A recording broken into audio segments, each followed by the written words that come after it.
ሌሊቱን በተደረጉ የ23ኛው የዓለም ዋንጫ ጨዋታዎች በምድብ 8 የሚገኙት ኡሩጓይን ከሳውዲ አረቢያ ያገናኘው ጨዋታ በአቻ ውጤት ተጠናቋል። በእርግጥ ትናንት የተደረጉት ሶስቱም ጨዋታ በተመሳሳይ በአቻ ውጤት ነው የተጠናቀቀው።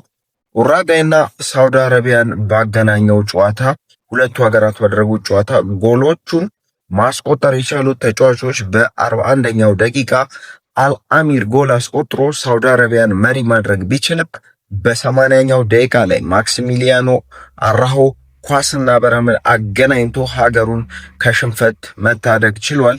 ይሄ ኡሩጓዮች በቀላሉ ያሸንፉታል ተብሎ የተጠበቀ ጨዋታ ነበር። ሳውዲ አረቢያዎች ግን ቀላል ተጋጣሚ ሆነው አልቀረቡም።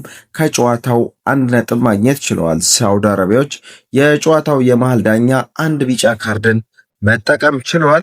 ሌላኛው በሌሊት በነበረው ጨዋታ ኢራን ከኒውዚላንድ ጋር ያደረጉት ጨዋታ 2-2 ሲጠናቀቅ ሁለቱ ሀገራት ባደረጉት ጨዋታ ጎሎቹን ማስቆጠር የቻሉ ተጫዋቾች በ7ኛው ደቂቃ ከክሪስ ውድ የደረሰው ኳስ ሄንሪ ጀስት ወደ ጎልነት ቀይሮ ኒውዚላንዶችን መሪ ሲያደርጋቸው በ32ኛው ደቂቃ ላይ ራሚን ሪያዛን ኳስና መረብን አገናኝቶ ኢራንን አንዳቻ ሲያደርግ በ54ኛው ደቂቃ እንደ መጀመሪያው በተመሳሳይ ከክሪስ ውድ የደረሰውን ኳስ ሄንሪ ጀስት ጎል አስቆጥሮ ዳግም ኒውዚላንድን መሪ ቢያደርጋትም በ64ኛው ደቂቃ ከራዚን የደረሰውን ኳስ ሙሐመድ ሞሂቢ ጎል አስቆጥሮ ሀገሩ ኢራንን 1 ነጥብ እንድታገኝ አድርጓታል።